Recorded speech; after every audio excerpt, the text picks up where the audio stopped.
Ketika seseorang meminta rezeki, berarti dia sedang apa? Sedang berada pada kondisi tidak memiliki. Ketika dia pada frekuensi tidak memiliki, yang akan datang potensi yang membuat dia semakin tidak memiliki. Like attracts like. Makanya di Quran tuh jelas sekali, hebat ya Allah. Allah mengajarkan satu kata yang sangat indah. Kalau kamu bersyukur, akan aku tambah. Jadi syukur itu apa sebetulnya? Syukur itu melepaskan frekuensi positif, melepaskan vibrasi yang positif, melepaskan energi yang positif. Jadi ketika kita sakit, jangan fokus pada sakit, fokus pada sehat. Rasakan sehat yang pernah kita rasakan. Dan rasakan kita seakan-akan sudah kembali sehat. Makanya berterima kasih aja sama Allah. Ya Allah, terima kasih atas kesehatan yang pernah Engkau berikan kepadaku. Terima kasih atas kesehatan yang akan datang kepadaku. Makanya syukur itu ada 3. Syukur terhadap yang sudah terjadi, syukur terhadap yang sedang terjadi, dan syukur terhadap yang belum terjadi. Nah ini yang jarang dilakukan. Bersyukur terhadap yang belum terjadi. Seakan-akan yang belum terjadi itu seakan-akan sudah terjadi. Jadi ulangi ya. Jadi berdoa itu sebetulnya melepaskan frekuensi. Frekuensi yang dilepaskan tergantung kita membentuknya. Kita membentuk seperti apa. Itu rahasianya. Jadi nanti kalau sakit, jangan fokus pada sakit. Fokus aja pada sehat. Pikirkan saya sudah sehat. Pikirkan dan rasakan saya sudah sehat. Bahkan saya sudah melakukan sesuatu dengan sehat saya. Walaupun faktanya masih sakit.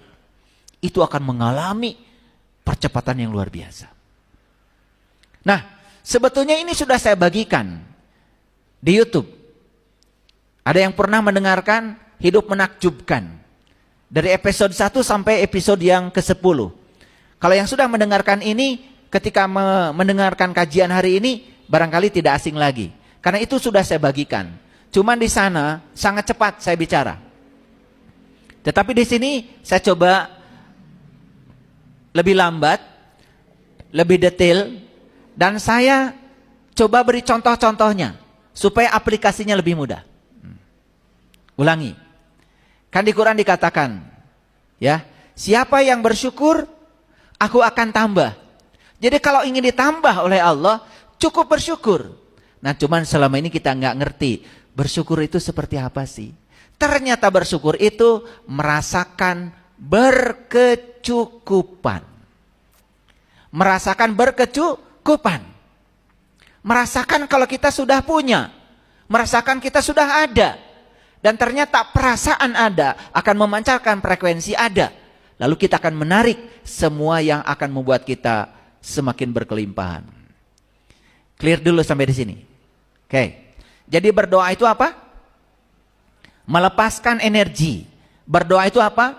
Melepaskan vibrasi. Berdoa itu apa? Melepaskan frekuensi. Energi yang dibangun oleh pikiran dan perasaan kita.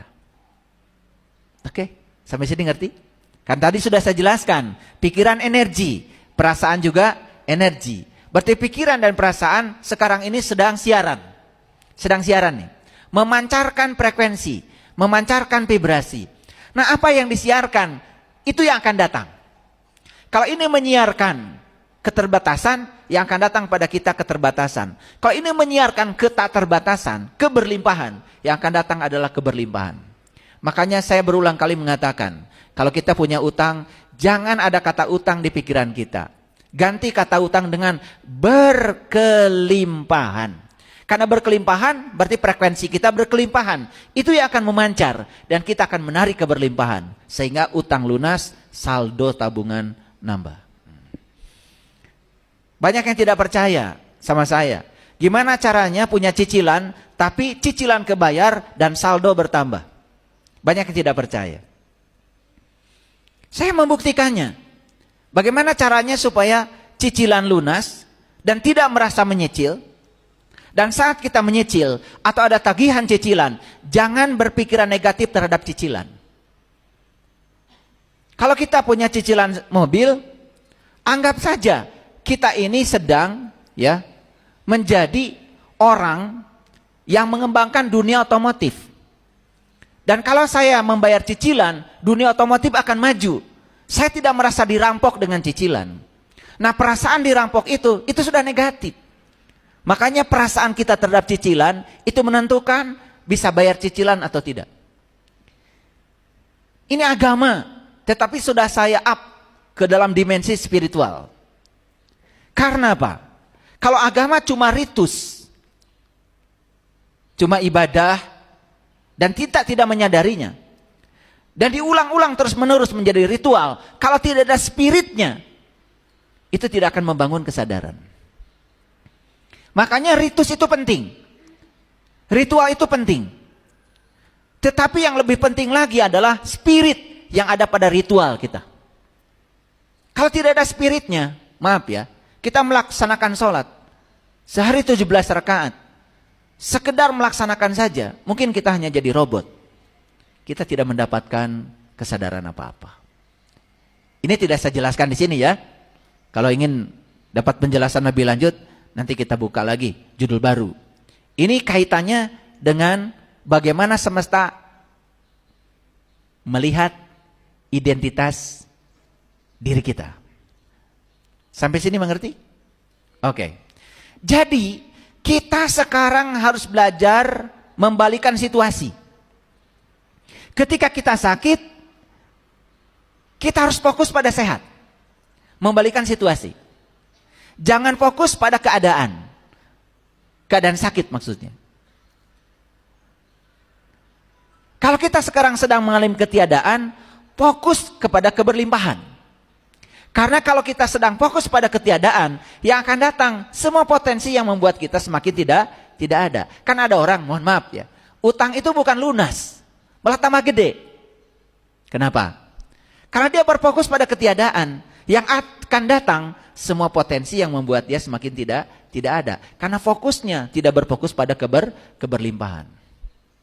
Apalagi ya, ketika ditanya, bagaimana kabarnya cicilan? Aduh, saya itu nggak bisa makan gara-gara bayar cicilan. Anak saya nggak sekolah gara-gara bayar cicilan. Awalnya masalahnya cuma cicilan, sudah merembet, tidak bisa makan, tidak bisa. Itu kan memberikan frekuensi yang negatif lagi. Betul nggak? Dan itu sering tidak dirasakan oleh kita. Nah, ini penting ya, penting. Baik, kita lanjutkan dulu.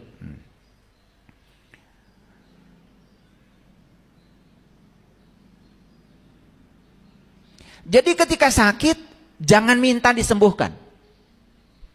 Tetapi berterima kasih atas kesembuhan. Beda. Saat kita minta disembuhkan, berarti kita saat itu sedang di frekuensi sakit. Tetapi ketika kita berterima kasih atas kesembuhan, walaupun saat itu sedang sakit, kita sudah naik frekuensinya di frekuensi sehat. Maka oleh karena itu yang akan datang, itu semua potensi yang membuat kita semakin cepat menjadi sehat. Ini rahasia. Sayang sekali ya, rahasia ini banyak yang tidak tahu. Padahal di hadis qudsi Allah berfirman berulang-ulang, aku bergantung sangkaan kamu. Aku bergantung sangkaan kamu. Sudah dibuat seperti itu. Tapi banyak yang tidak menerjemahkan ini. Bahkan hanya diulang-ulang aja kepada orang lain. Yang tidak dipraktekkan. Dan saya menyampaikan ini karena saya sudah mempraktekannya. Ternyata hidup itu luar biasa. Nah, apa bedanya? Ketika kita sakit, kita minta disembuhkan. Berarti posisi kita sedang di frekuensi sakit. Apa yang terjadi? Tubuh kita semakin lemah. Kenapa? Karena ternyata pengendali semua sel dalam tubuh kita adalah otak. Ketika otak mengatakan saya sakit, maka semua sel-sel di tubuh kita merespon sakit yang disampaikan oleh otak. Dan semua sel di tubuh kita pun menjadi lemah. Tetapi ketika kita berterima kasih atas kesembuhan, walaupun faktanya masih sakit, apa yang terjadi? Seluruh sel dalam tubuh kita menguat, sehingga seluruh anggota tubuh kita pun menguat. Dan kita bersyukur seakan-akan sudah sembuh. Ayatnya sudah sangat hafal semua ya. La in syakartum la azidannakum. Sudah hafal semua kan? Wala in kafartum inna adabi lasyadid. Kan begitu? Siapa yang merasa berkecukupan, melepaskan frekuensi positif, melepaskan vibrasi yang positif, melepaskan energi yang positif, pasti akan datang yang positif. La azidannakum. Tapi siapa yang melepaskan frekuensi yang negatif, vibrasi yang negatif, energi yang negatif, yang akan datang pasti yang negatif. Wala in kafartum inna adzabil lasyadid. Clear dulu ya. Wah, ayat itu mah sudah banyak yang tahu dan hafal. Tapi sayang mempraktekannya kadang-kadang salah. Ya? Oke, baik. Bisa dilanjutkan? Oke, baik. Saya